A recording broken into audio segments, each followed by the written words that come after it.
What's going on, everybody? I'm Bobby from Playconomics. And I'm Matt from Playconomics.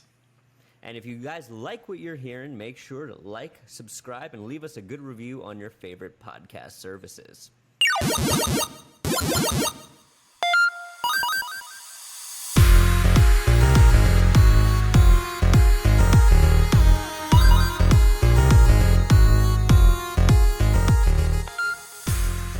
What's up, everybody? It's Matt and Bobby from Playconomics. Thank you for tuning in to episode 2. We're breaking down the business behind our favorite industry, the gaming industry. Let's get into it today. You betcha, buddy. How you been? It's been a while. I'm doing good. It's been a full week. Channel's launched. We got some viewers. Thank you to everybody that viewed out there.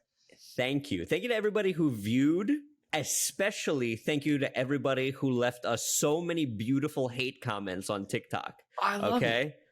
All of you with the little frog rando anime avatar telling me how wrong I was about the PlayStation 5, keep telling me. And while you're telling me, hit the follow button too, so you'll never miss a time to tell me how wrong I am. We have 14 subscribers, and half of them don't like us. But, I live for it.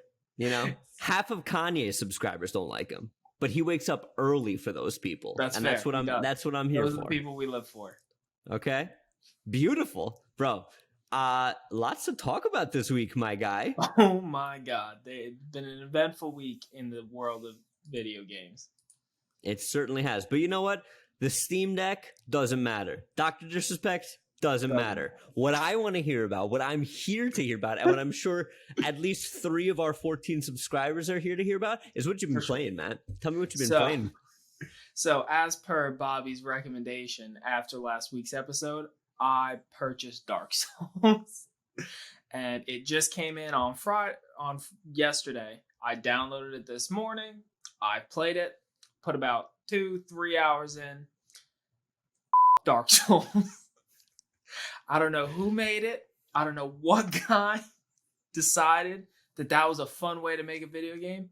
But for me to you personally, fuck off. I don't like you. That man's name is Hidetaka Miyazaki, and he is a f***ing genius, okay? Dark Souls 1, Dark Souls 3, Bloodborne, Sekiro, Demon Souls, whatever, the Elden Ring that's coming out. So here's the thing. I used to be a young chap like you, young, wide-eyed, bushy-tailed, okay? And I didn't like Dark Souls, nor did I like Bloodborne. Personally, I'm not a big, high fantasy guy, like Lord of the Rings type stuff. So Bloodborne was my entry, okay? And I tried Bloodborne 3 different times. And then when it breaks you, it breaks you in the best way. So tell me, where are you? What's going on in your Dark Souls run? I want to know everything. I'm literally in the starting zone still. First of all, there's no intro at all. No. Yeah. Which, get used to that. There's no intro. There's no story. There's no tutorial. I was very caught off guard because they do this beautifully done cinematic for 2011 standards.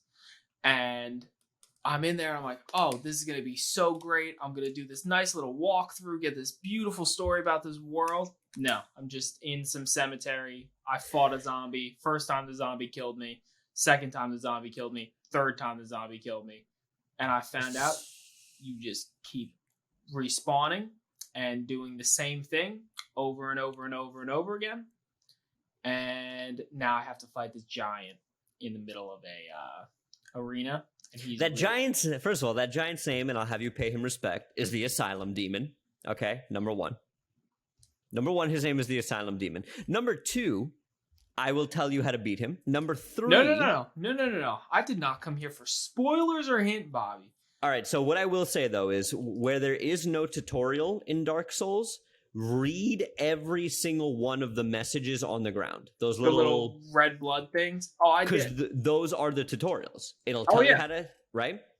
Oh, read those and read item descriptions as well.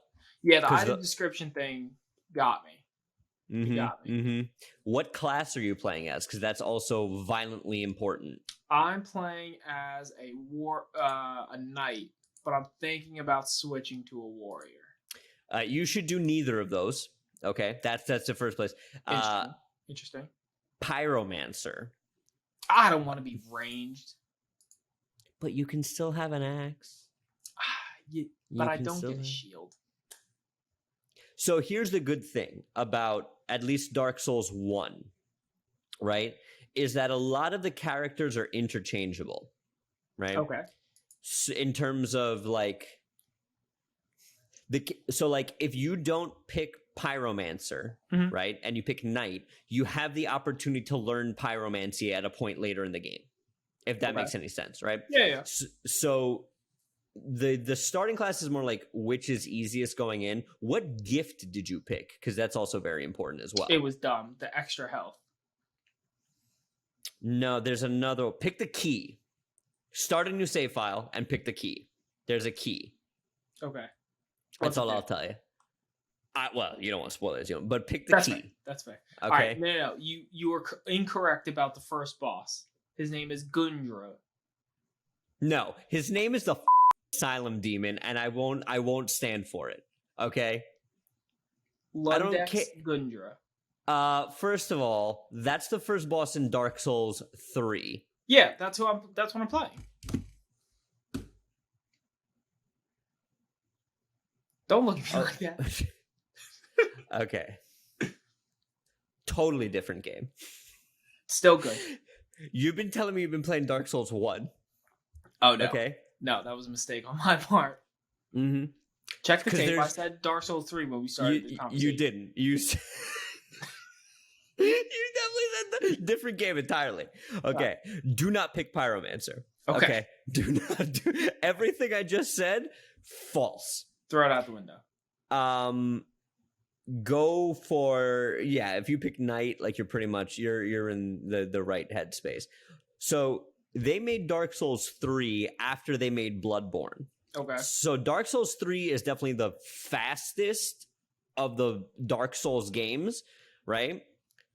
Like Bloodborne's fast. Like there's no shields in Bloodborne, right? It's like hit or get hit. So Dark Souls 3 is a little bit faster, but you still got to be tactical. To be fair to the audience, Dark Souls 3 kicked my ass. That's fair. I can tell you right now that I just figured out how to lock onto a target. It's not again, read the little scrolls on the ground. It's not going well. You know which one I did read? The one that said turn away. Mm-hmm. Mm-hmm. People leave those in the game for you. I walked through. It's good. Got absolutely rolled by this ice demon thing. Oh, in the corner there? In the corner? Yeah, the big crystal. I'm sitting next to my little brother Jake, and he goes, yo, maybe they weren't kidding. Like, maybe it wasn't a joke. Maybe just don't go that way. Yeah, Soulsborne games, like, again, so you've never played Bloodborne, but there, like I said, I tried Bloodborne, and it's the same across Soulsborne games. Once you get that first, like, drug hit of, I won, it becomes this, like, borderline unhealthy obsession with one more. Oh, one more. Oh, one more. Oh, one more. I've heard only good things about it, and Dark Souls 3 is definitely the best out of the Dark Souls games. Of all of the Soulsborne games, I think Bloodborne's the best, then Sekiro, those are like the fastest ones. But I'm so excited. I'm excited for you to get to the Abyss Watchers. Because the Abyss Watchers are the first, like, real like skill check, right? Like like once you get a hang of the controls, the first 3 bosses, so there's the guy you're fighting now, then there's Vort of the Valley. It's like a big dog frog kind of thing. And then there's one like optional side area, Crystal Sage. See, again, I haven't played Dark Souls 3 in a very long time, but it's so. And then Abyss Watchers. I can't wait. I can't wait to hear about you and Abyss Watchers. It's going to be weekly updates. So if you guys want to find out how I'm doing in Dark Souls, just please tune in every week. I can't. I'm titillated. I absolutely cannot wait. I had to take a break from playing Dark Souls to play a competitive game. That's how frustrated I was getting. And don't be afraid to take that step away, because sometimes there have been Bloodborne bosses where I was just like beating my head against the wall. No, and then whatever. I took a break. I got some sunlight. I went on and pretended to be a productive member of society. Came back and one shot at the boss. If you step away, sometimes it helps. I love it. I stepped back in and I still got rolled. It's just absolutely. Once you get a hang of the controls, then once you get a hang of the controls, then every time you die becomes your fault. That's fair. Right? That's fair. Yeah, right now the controls are really holding me back, but yeah, I'll get there. I can't wait to hear more. I'm so excited. It's gonna be fun. But beautiful. Bobby, what are you playing? It was a light week for me. I had a whole bunch of stuff going on in ye old personal life, so it was a light gaming week for me. But I am doing some traveling coming up. So I logged into some Apex games. It was a light week, right? I played some Apex on and off. Some runs in Returnal. There's just nothing out right now, really, that I'm like, oh yeah, right. But that being said, I am going on vacation, so I have some plain time. And I was going to get Skyward Sword. It's the Zelda game I've played the least, the 3D Zelda game I've played the least. Yeah. Remaster Wind Waker, you goddamn cowards. I'm just saying it. Put it on the Switch. Put it on the Switch. The Switch has a phenomenal Wii U. It was a mistake. Yeah. The Wii U was a mistake. Anyway, I just upset so many people. You know what? If you have a Wii U, unsubscribe. I don't need you here. I don't need this negativity. Don't yell at our family members like that. I don't care. That was a mistake. And if they were, who was it? Was the older brother or younger brother who bought the Wii U? No, neither one of my family Good. members. They're allowed at Thanksgiving. No, we went right from the Nintendo Wii to the Switch. Correct. Yeah. As what should have been. But anyway, so I was going to get Skyward Sword, maybe. But then I found about this other game, speaking of Souls, called Eldest Souls. And if you Google it, it's like a top-down pick, almost on what Hyperlight Drifter is. Have you ever seen Hyperlight Drifter? Yeah. It's basically that. It looks really cool, and it's $20, and it looks super dope. So hey, if you're the developer at Eldest Souls, send me a code, because I would love to praise and talk very highly of your game, because it seems right up my alley. But yeah, between that and Skyward Sword, I'm going to be busy. There's no Call of Duty. I know they're set to announce this week. Their stuff leaked. We'll talk about that briefly, I guess. But yeah, I've been playing a lot, but nothing substantial. But and I'll go through these periods where a little bit of this, a little bit of that, and then Ghost of Tsushima DLC is coming out. I have to play that, right? So I'm in this weird in between space where I know the fall is coming up, and there's gonna be a lot of big stuff that I want to play. It's the calm before the storm. Yeah, no, I get that. So my calm before the storm was deciding to play Dark Souls 3. That's the calmest you'll ever be. Again, when a Soulsborne game clicks, it's literally you see the Matrix, right? It's that scene in the Matrix where he's where he's just looking at it and he's doing it whoa. That's when you get a Soulsborne game. All right, beautiful. Now I'm happy. Your newfound love of Dark Souls. I can't wait to hear more about it. Terrible game. It's a masterpiece. And it's a masterpiece of world design too, and you'll see that. But I can't not talk about it anymore. Bro, Dr. Disrespect's opening his own studio, okay? So excited. So I can't wait. Our first topic this week is landed late in the week. I was actually planning on doing a whole other the one I wanted to talk about was about mobile games and how much money they make and how Pokemon Go has made the same amount of money as Spoiler, it's a ton. They make so much money. Pokemon Go makes the same amount of money as the GDP of a small country. It's unbelievable. But also, and I love great. that. Good job. I love that for them. You made a great game. And in 2016, I've never been happier. I've never been happier since I picked that Charmander when we got Pokemon Go. Team Blastoise. But anyway, Doc is Okay, opening you're his wrong. own studio. So Dr. Disrespect, he put out, and I'll pull up the article here so I don't sound like a total whack job. Dr. Disrespect, I pulled this up from Video Game Chronicle, which actually has a lot of good articles. They keep it like pretty spot on with their reporting, right? So just gonna read a little excerpt here. The popular streamer who once worked as a community manager and level designer at Call of Duty developer Sledgehammer Games is currently looking to recruit a studio head for the new business. Dr. Disrespect is in partnership with Boom TV, is taking the game industry on by storm and incubating a new AA/AAA gaming studio that has a unique twist on it. The job advertisement reads, the studio plans to forge a partnership with select list of mega influencers and then closely work with them to launch their dream gaming titles. Those titles will be either incubated or developed in partnership and co-developed with existing indie game developers and launched as mega titles. And this is what really jumped out to me. The successful candidate will be offered a co-founder position, promising a competitive salary and significant equity stake. So, this is awesome, right? Oh, yeah. Because to me, let me start at like the basics here. Number one, I'm a huge Dr. Disrespect fan. I love everything about him. I think the amount of talent, forget business sense, the amount of talent that man has is ridiculous. Because if he was just a YouTuber, right, it's easy to put on a personality for an 8-minute, 10-minute YouTube video. Mm-hmm. It is very impressive to put on a personality for 6 to 8 hour streams, 4 hours a week, and keep it going over time. Yeah. Right? He's like, if you think about it, Dr. Disrespect is a pro wrestler. Oh yeah. He has he basically took pro wrestling and applied it to video games, and it was hilarious. Like, it's the greatest thing.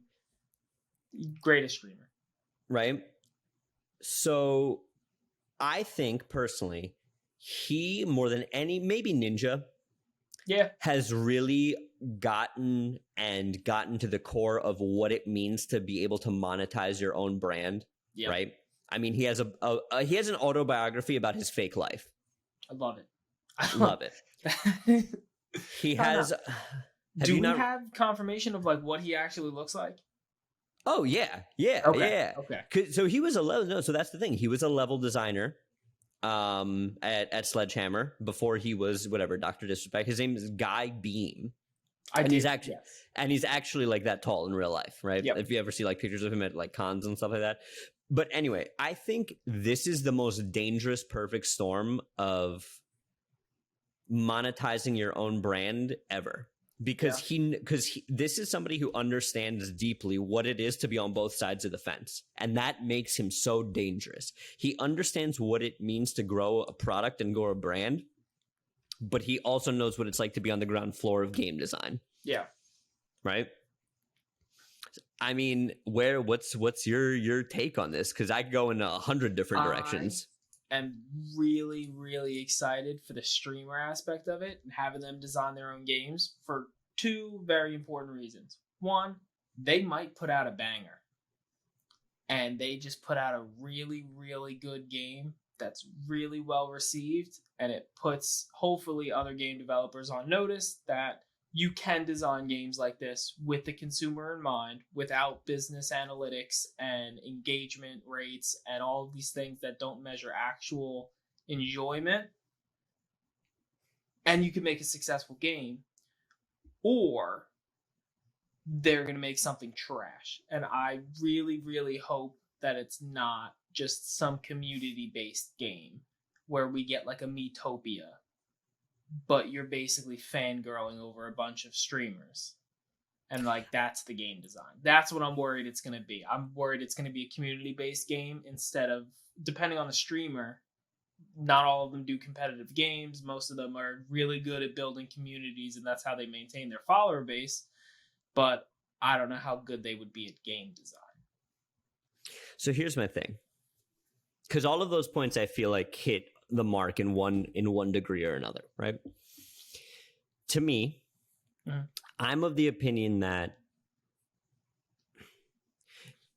I mean, it says it right here. Like, I'm trying to figure out how to quantify it. The fact that he's giving out co-founder positions and equity stakes, right? Like, that really stuck out to me. And what was the other one? Plans to forge a partnership with mega influencers to then help them work their dream gaming titles, right? That's what I'm concerned about. So, to me, this sounds like more than one game. Okay. This sounds like a publisher, not a studio. Okay, yeah. Right? This to me sounds like he is looking to build out and plant his flag and start building out his corner of the internet to say, hey, I'm Dr. Disrespect Games. And under me, we are housing and fronting money for people to develop their games that align closely with our brand identity, what we feel, right? Yeah. Because that to me is where the money is, right? Like it's more valuable to own the land than to own the house kind of thing, right? I think this, it's just so cool. It's like, I know that's like super reductive and doesn't really get to the point, but it is just so goddamn cool. Yeah. That he's doing this. Yeah, in the grand scheme of things, it's like a barista from Starbucks starting their own coffee shop with all of the highest like all of the biggest coffee aficionados in the world.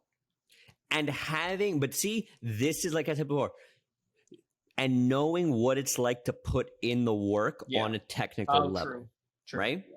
Because Dr. Disrespect, if like the scenario I'm picturing is he is in the unique position now where if they start developing games where he cannot ask anyone to do something that he himself doesn't know how to do. True. Which can only lead to success, right? So so there is no disconnect. Like, so with me, right? Yeah. When I'm doing a production or something like that, a lot of the times the biggest roadblock will be, misinterpretation of goals. Where if like a client or someone like that wants a finished product to look a certain way, but they don't understand the work or the technicality that goes into that, right? Yeah. And that puts roadblocks to getting to a polished finished product. But if someone says, hey, we have an issue with this line of code or this, then Doc could say, okay, I understand what it's going to take to fix that, and we can realistically adjust our horizons moving forward. Yeah. I think that's awesome. Yeah. I'm just like, we're looking at his background of he was a game developer for one of the Call of Duties. How much oversight did he actually see on it? Like, it's my own ignorance of I'm not familiar with levels of game development because we're inflating quite a bit of responsibility on him in that game design role. So as far as I understand from everything I've read up on it, he was a level designer, right? So he was in charge of blocking out maps, right? Okay. So at the base level, he was in charge of making sure that the map was technically fluid enough to create good gameplay situations. Okay. I mean, yes, I guess like technically he might not have worked on everything, but he was definitely within the industry and certainly knows more than your average streamer about game design. 100%, right? Yeah. He's been on the other side. Yeah. My next thing is, and you know what? Let me Google this really quick. What do you think he's worth? Because he's got a lot of brand deals and a lot of big brand deals too. I can tell you how many subscribers he's got, and I can tell you how many total views he has. It is estimated. I just Googled it, and it says its estimated net worth is around $6 million. Playing video games, that's not bad. But I also feel like it should be higher. I feel like $6 million is a low number for Doc. I mean, he could have his money tied up in something. Pulling down his net worth, potentially a gaming, because like he has the DraftKings sponsorship, he has his own clothing line, he had the Gillette sponsorship, he had his own G Fuel flavor, and now he has his own Mountain Dew flavor. I think it's more than 6 million. I'd be willing to, but again, maybe I'm wrong because of his whole Twitch ban, which is like a whole other thing that is a whole other can of worms. Yeah. But yeah, I thought that was the coolest story of the week, and right. I'm just so excited about it. I feel like it's gonna be like a huge passion project from like just people that make their living off games, making a game, and hopefully it's good. And I think if what you're saying is true and they do plan on having multiple IPs and multiple different types of games, that if he's just going to pull one mega streamer from each like genre, he gets like an RPG one, he gets a competitive game, he gets a community-based game, and he throws all of them out there.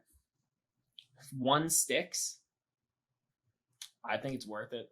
And I'm going to play all of them. Whatever game comes out of the studio, I'm going to at least try it. I would follow Dr. Disrespect into a burning house. I'm just going to say it. I would do it. Have you ever seen, and it's funny, I was actually talking to Nicole about this today, when he won like Streamer of the Year or something, the speech he gives? I have not seen the speech itself. It's like the greatest YouTube, like the one, like it's one of the most real life like hype moments ever. And I don't know if he planned it out like beforehand, but his whole thing, and he's like, so like people who call me and are going through a tough time, we're just going to get through it. One step back, 2 steps forward. We're going to dominate. We're going to climb the mountain, and we're only halfway up. And you're just like, oh, let's go. Let's go. I'm proud of him. I love it. All right. So that's my story this week. I think it opens a very interesting door to other creators wanting to branch off their own brand. Like, there's no reason that this couldn't have been Ninja. Ninja is as big of a brand as Doc. I agree, and I feel like he's a little more mainstream. Like 100%. My parents would know who Ninja is. I don't think they know who Dr. Disrespect is. And it's your fault for not educating them. I mean, yes, I'm incorrect.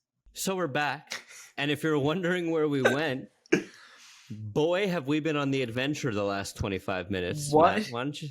What a time. What a time to be alive. First of all, my phone died while recording on the charger. Was a little bit my fault. I still blame Bobby. And then after that, Bobby made some G Fuel. I witnessed the first boss of Dark Souls 3 go down, and here we are again. We're back, and we got some more things to talk about. The show is on fire. The show is on fire. It's episode 2. Episode 1, flawless. Episode 2, poopy. What are you gonna do? And the sequel is usually better. The sequel is usually The Empire Strikes Back or Uncharted 2, Dark Knight. Just wait to the third episode. God help us. All right, bud. What's the next story we're talking about this week? Because I think it's equally as interesting. Let me lay it on me, G. So, next story we got is Phil Spencer calls the Stream Deck. You good, bud? No, I'm not. Why don't we try again? Go again, man. Introduce the article to the people. They're listening with bated breath. Listening, everybody's got it. We're gonna take a sip. Yep. G Fuel Rage. All right, hold on, that's not the right window. All right, so I'm slowly zooming in with excitement. Yeah. All right, go. All right, Phil Spencer, Stream Deck, Xbox. What do they have related? We'll tell you. Because Just do it. I can't run a topic, Bobby. I can't just run. Ask the question, I will answer it. All right, I'll lay it up for you here. Okay. Please do. Hey, Matt, what do the Steam Deck and Xbox have in common? I phrased it like that, and I really didn't know where I was going, and I was hoping you wouldn't hit me back with it. But so what they have in common is they're both approved by Phil Spencer. They are. They are. All right. So for everybody who doesn't know who Phil Spencer, and Phil Spencer is the head over at Xbox Studios. And this article we wanted to touch on is coming from Forbes, from Paul Tassi over at Forbes. And listen, if you look at, and I'm going to send him this clip, but if you look at Paul Tassi's little picture on his Forbes profile, if he wants to go, jawline to jawline, go ahead and look up Paul Tassi's picture. I'm doing it. Oh, it's Paul Tassi and Forbes. Wow. What a jawline. Also, not what I expected. If Paul Tassi wants to, have some sort of a jawline gladiator competition, I'll see him there. We'd love to have you on the show. Awesome. Yeah, that'd be great. That as well. Paul, anytime. So this article essentially is that Phil Spencer pitched the Valve Steamdeck as the Xbox Switch, which is a very interesting way to phrase it, right? And it's kind of piggybacking off of what we described last week. Yep. So just sort of a little excerpt here, and they show the tweet in the article, and I'll paste it into the video here for anybody who is watching.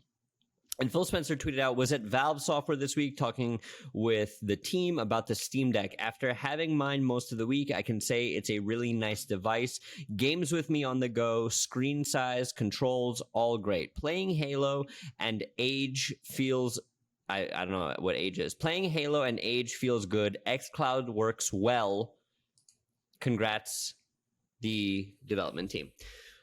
So that's huge. That's massive.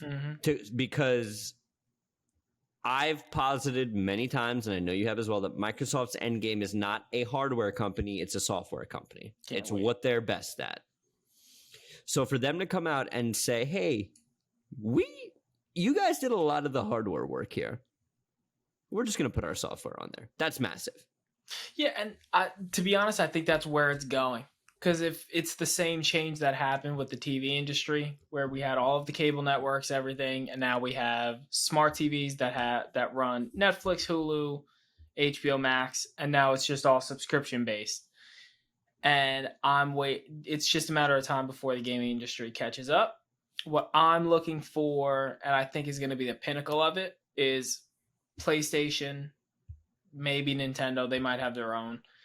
And Xbox are all going to be out of the console game, or out of the console like race, and it's going to be a singular console that's made by somebody else, and it's not going to be just a console. It'll be like a smart TV, or like this Steam Deck, where it's just one thing that houses all of them, and you're just going to get you're going to get like a Game Pass for Nintendo games, for PlayStation games, for Xbox games.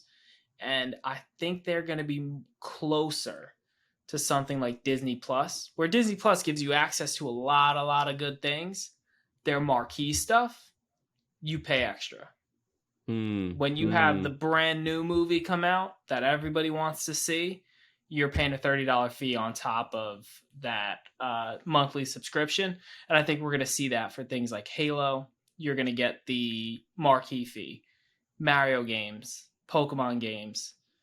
Not as familiar with PlayStation like name titles, but like if Kingdom Hearts were to drop on that service, you'd be paying that extra fee for it. And I think that's where they're really going to dial in on pricing margins. See, I'm with you there up until you said Nintendo.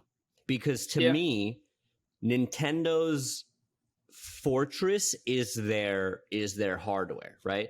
Nintendo is a toy company first. That's what Nintendo started out as. They were a toy company, right? Yeah. All of their consoles really after even, I'd say GameCube was really the start, right? Yeah. Where the controller was the experience, right? Like it was totally different than any of the other controllers.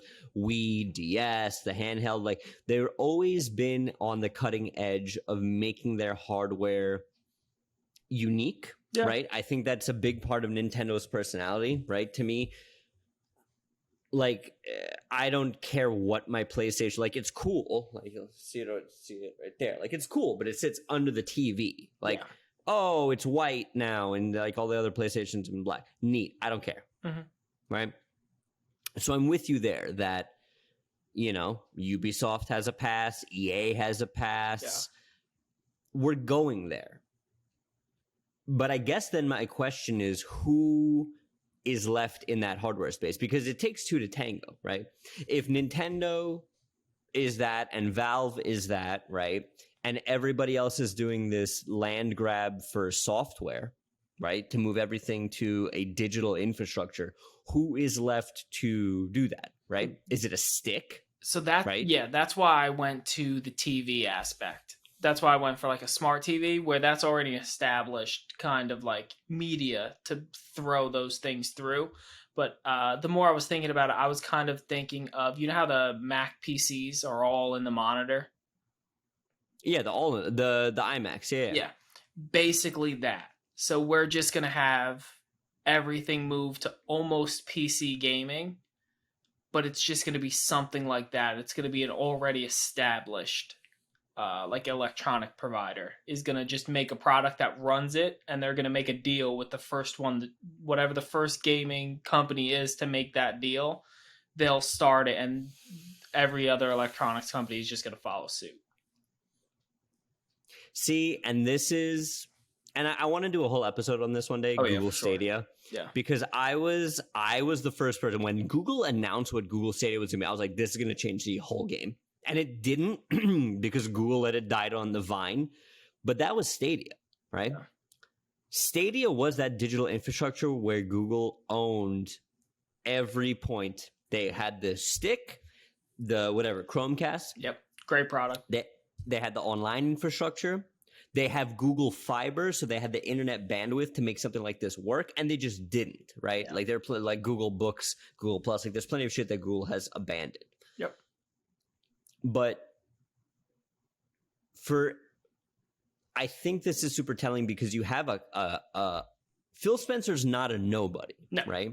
No, Xbox is not a nothing, right? Yeah. If this was Ubisoft or like if this wasn't one of the big three, right? I would be like, cool. Like you just wanted to grab a headline. But when the head of Xbox comes out and says Xbox Switch, like, read the tea leaves, guys. This is what's happening. This is what's happening. Do you think that might be and I don't know how big Steam is as a product and like as a company. No, like if it would be even possible to do this, but is this something where you think Microsoft's going to work with Steam, or do you think Microsoft's going to buy Steam? And you don't think it's going to be a huge acquisition like that? I think that Steam is something that is so there is not a number that Microsoft could put on Steam to offer Steam that would make it. I have to Google this because I genuinely don't know the answer, but like Steam. Yeah, I get that it's just a huge like it would need to be like an astronomical number. So this was in 2017. Mm-hmm. They made in just profit $62 billion. That's what Google's telling me. Versus Microsoft 2000. But Steam is a digital product, right? Think about the overhead for a digital product like Steam versus something like Microsoft, right? Well, Steam is exactly what I was talking about before. Steam makes nothing. Steam is the land. Yeah. And every other game that is on Steam is the houses. Steam is what's valuable, not the games, right? That's why Epic Games versus Steam was such a big controversy. What is Microsoft's liquidity? What is their market cap? Let me pull it up.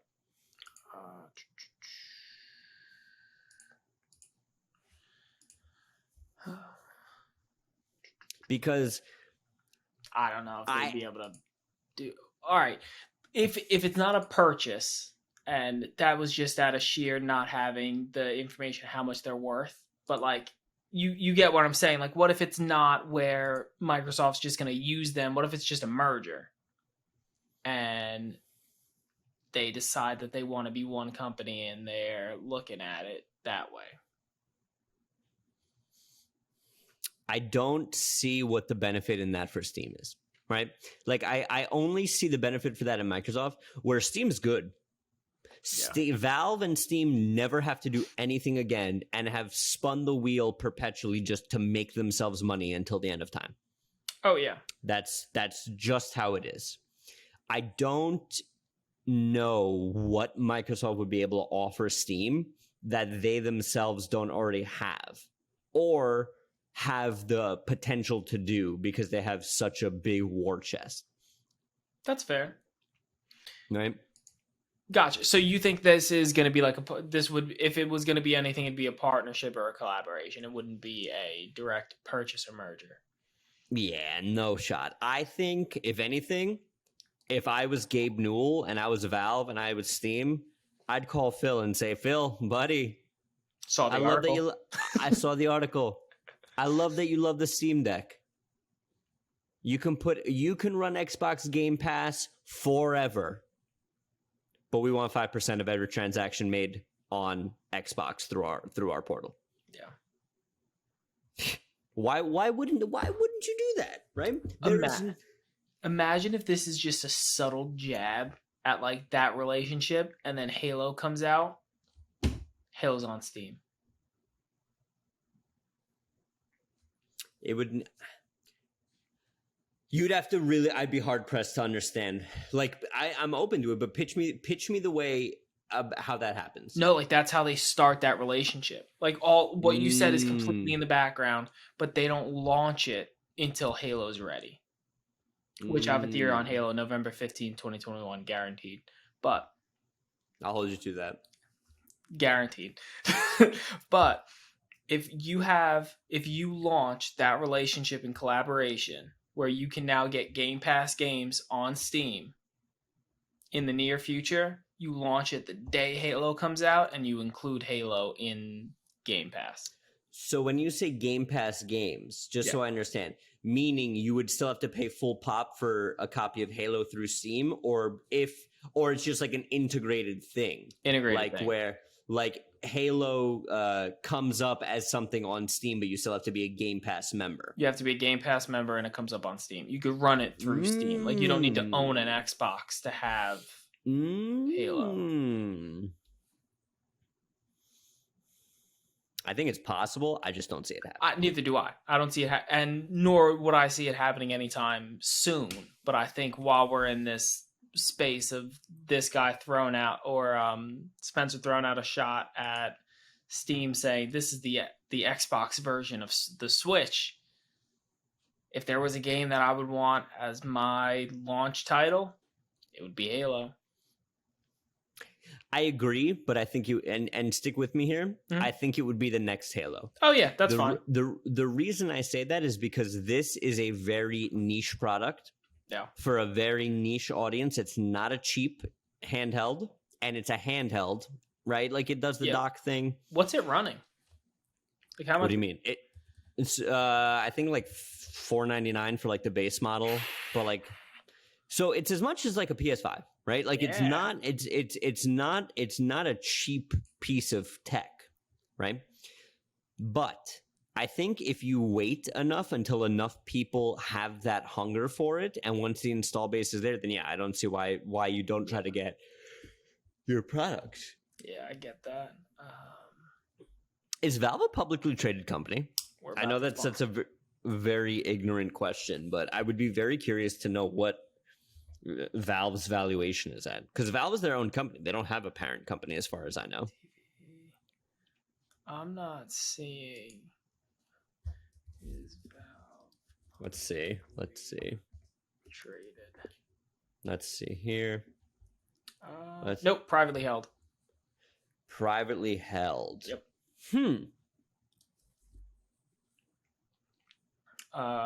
The co-founder. The fact that Valve is privately held shows you how much money they make. Yeah. Think about that for a second. Valve is so cash positive, they do not need to IPO. Valve's in, we don't need shareholders. We print money in our sleep. They most likely do. I would be very hard pressed to think that they are not basically printing money. And they could also not want to answer to shareholders. You know why? Because shareholders would make them make games. Yeah. And the shareholders would be like, we want Half-Life 3. We want Portal 3. We want Left 4 Dead 3. And the shitty part of this whole thing is Valve makes great games. Portal, love it. Left 4 Dead, banger. And Valve was just like, nah, we do this for fun. We're here to actually just make a whole bunch of money. Yeah. There's nothing wrong with that. Nothing. No, not at all. But But I think you're right on the money that it is a lack of not wanting to be held accountable within like a shareholder perspective. Yeah, if you don't have to, why do it? Right? Or like, I mean, there's plenty of reasons to IPO, but if they're not doing it, I don't see them doing it very soon. I would love to see them get purchased, though. That would be crazy. But I think you're correct. They are very unlikely to get purchased. I would more likely see them go IPO. Oh yeah. Yeah. Because again, Valve. I would too. I would mark Valve as a buy. Because again, it's the infrastructure. It's not the games. Valve hasn't made a game in a very long time, but if Valve went public, Steam is where it is at. Yeah. Right? Love it. I wonder what... I would just be interested in what the shareholders would like want. And, like, shareholders would ask them to make games. 100%. Do you think just continuation of whatever their IP were? Like yes. Or okay. The amount of people screaming for a Half-Life 3 for what, 20 years now? Yeah. That would be if I was a majority stakeholder if Valve went public. That's the very first thing I would do is Gabe, cut the shit, get Half-Life going, bud. Come on. We all want it. Wait. Right? That's what I would do. What else you got? That was good. I like that, man. I'm happy with that. I'm curious to see where they go next. But where are we going next, man? What's our next segment, buddy old pal of mine? Why don't you introduce it? Yeah. We were talking about, let me just make sure this is the actual right topic. I think it is. Yeah, it is. It's fine. We were talking about stocks we would and wouldn't buy. Mm-hmm. And before we say this, we would like to preface this with, we are not financial advisors. Do not take financial advice from us. Look at us. Me and Bobby. We have a podcast about video games with 14 subscribers. If you were taking legitimate financial advice from us, probably a mistake. However, we're going to tell you what we're doing. And that was so excellent disclaimer. Couldn't have said it better myself. We're going to add a new segment to the podcast and a new segment to our media overall, going over the stocks of the gaming industry while we touch on trends and basically news for right now of what's going on in the game industry and how it affects the way the business runs. We're actually going to start diving deep into the stocks themselves. So you'll see daily or every couple days stocks on our TikTok. So look just out for that. Stuff we're watching, stuff we think's interesting. Yep. Yeah. Nothing, again, not financial advisors, not telling you to buy or not buy, but things we're watching, things we're looking at, movers, shakers in the industry kind of thing. That's what I like to hear. Before we get to that, we would like to mention the Playconomics first rules that were based off of my personal rules of investing. Let's hear them. Playconomics rule number 1 while investing. Never invest in something you don't know anything about. If you are just taking advice from us, which you shouldn't be, cannot stress that enough. And you don't know anything about the products that we're talking about or the companies that we're talking about investing in, don't invest with them. They're a stupid idea. Playconomics rule number 2 of investing. I don't invest in anything that I do not personally use or believe in. If I don't believe in the product and I don't use the product, I will not invest in it because I don't think it'll end well. I completely understand that there are plenty of products that I do not agree with that are probably really, really good and perform really well in the stock market. If I don't believe in you, you don't get my money. Rule number 3. Vote with your wallet, people. Rule number 3, definitely vote with your wallet. But rule number 3 is have goals in mind. When investing, there's a difference between short-term and long-term investing. be sure that you know where you want to go with your money and how you want it to get there. And then finally, rule number 4, leave it to the professionals. ETFs and mutual funds will get you a lot more money long term than individual stocks will. And that is how I invest most of my money. But I'm right there with you.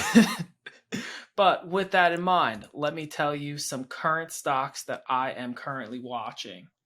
The first one we're going to go is an individual one, which we just specifically said don't do. And the second 2 that we're going to shout out are going to be index funds or ETFs. First one, I'm just pulling up their ticker right now that I've been watching, and I've been watching for like years now and just love and respect this company so much. AMD. Advanced Microchip Devices is just an all-around winner. Every time I look at it, it has its ups and downs, as does any company. Currently, in the last week or so, it's hit a nice 20% gain. So if you're looking for a stock in that field, gaming industry related, go check out AMD, Advanced Microchip Devices. And again, this is I think the theme of the episode. Oh, yeah. Where AMD is a perfect example of betting on the land, not the house, right? Yep. Newsflash, people. AMD is a chipset that makes chips for Nintendo, for Xbox, and for PlayStation. Yep. AMD is a winner across the board, even if one of those companies themselves is not. So I'm right there with you. I think AMD is a great thing. Everyone's probably saying right now, Matt, Bobby, NVIDIA, it's a bigger company. And I will tell you, NVIDIA is $200 per share. AMD, like $118 right now, I think, after 110.55. I've got the ticker up right here. After a 22% growth over the last 2 weeks. I could buy 2 AMDs. I can only buy 1 NVIDIA. And that's how math works sometimes. But NVIDIA is also fine. I also believe in that stock.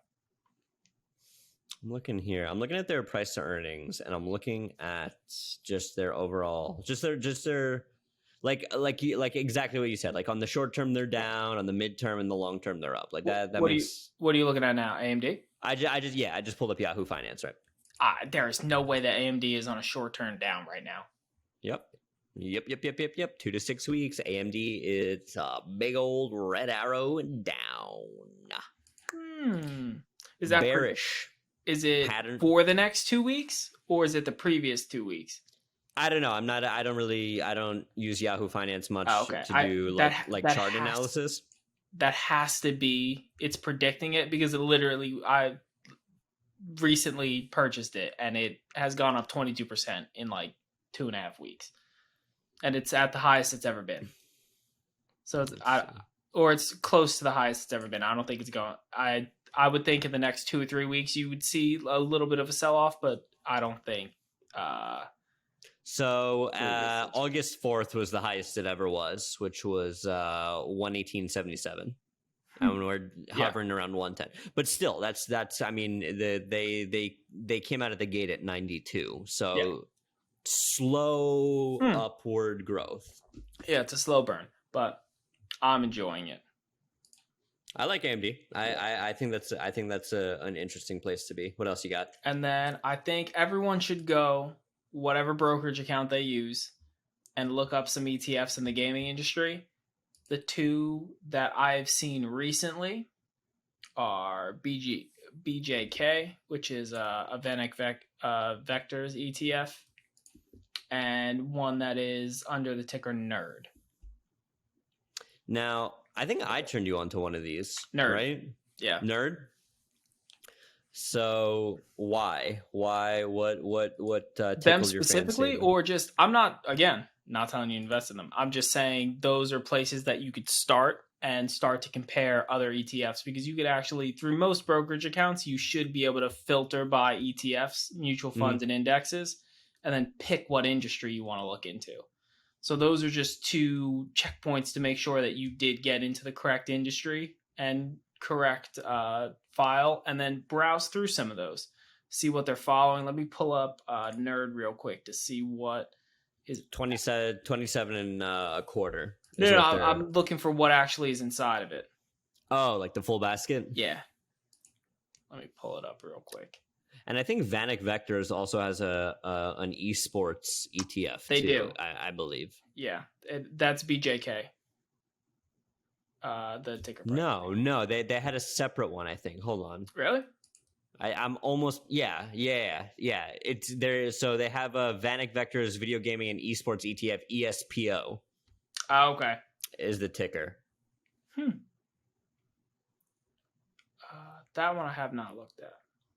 But this one's all over the place. It's up, it's down. Nerds actually peaked in February, and it's been pretty steadily going down for me ever since. But well, I think we're gonna discuss that. I think maybe on the next episode, even if people tune in, that's gonna be our a little wink wink. It's gonna be a financial deep dive. Oh yeah, if you want to break down some of these ETFs. And we'll probably talk about gaming. You guys will see how I'm doing in Dark Souls. Did I beat the first boss? Maybe. Probably not. Probably not. We'll see what happens. Matt, I'm happy with this episode, despite the fact that your camera literally exploded halfway through recording. Man, I think that was your camera that exploded, and mine just kind of. It was like it didn't want to make my camera feel bad. Yeah, it was one of the what happens with pregnant people, where you get like concerned pains, like they're in pain so you're in pain kind of thing. That's what my camera did. Your camera was suffering, so mine was like, no, let me show you how to suffer, and blew up. I think that's what happened. Nobody can tell me otherwise. Exactly. Yeah. All right. Well, Matt, this was an excellent second episode of the Playconomics podcast. If people want to hear more of the Playconomics podcast, where can they find us, sir? You can find us on YouTube, Twitter, TikTok, and Spotify. Always remember Spotify. Everywhere you can listen to a podcast, you can listen to us, basically, right? And that's about it. Until next time, folks, remember, always be gaming. Always gaming. And happy gaming. Happy gaming. Smile. And stay beautiful. Smile when you game. Right? Enjoy yourself a little bit. Yeah. We'll see you guys next time. All right, see you guys Thank you so much week. for listening to the Playconomics podcast. See you guys. If you like this clip and you want to see more, click right here. And if you want to watch the full episode, click here.